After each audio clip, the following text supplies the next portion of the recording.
Ніколі не планавала працаваць у тэатры. Яна марыла стаць урачом. Але замест белага халата абрала сцэнічныя касцюмы. І яшчэ б, тэатр сам заклікаў некалі студэнтку Ніну Ламанович. Ёй тады было 25. Стала асістэнтам свайго настаўніка ў пастаноўцы «Lohengrin» Вагнера, а выпускалася з кансерваторыі ўжо з уласным спектаклем. І праз дзясяткі гадоў скажа, як Эфраз: «Репетиция – любовь моя». Конечно, подвести людей, которые меня пригласили в театр, нельзя было. И все время я служу этому театру. Говорят, тот, кто любит свою работу, вот в данном случае мы говорим, мы служим, тот ни дня не работал. Я, наверное, ни дня не работала. Только радовалась тому, что меня пускают в эти сцены. У прэм'еры оперы «Дзікае паляванне караля Стаха» задзейнічаны танцуючы хор. Раней здавалася, гэта немагчыма паставіць. Цяпер гэта фішка Ніны Ламанович.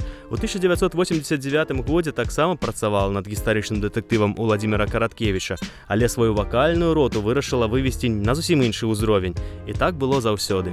Артиста хора надо воспитывать не один год, потому что это люди, поющие каждый день на сцене. Их никто не заменяет, и они поют это все на память. И я считаю, что хор в оперном театре должен прежде всего петь мощно, выразительно, ярко. А то, что он двигается, это, конечно, это же театр. Поэтому, конечно, артисты хора очень ценные такие люди в театре. У рэпертуары Вялікага тэатра Беларусі больш за 30 опер, і кожная выключна на мове арыгіналу. У гэтым таксама заслуга Ніны Ламанович. Узровень выканання па аб'ёме, па выканальніцкіх задачах харавых партый у кожнай оперы свой, але для галоўнага хармайстра тэатра галоўнае знайсці падыход да кожнага артыста.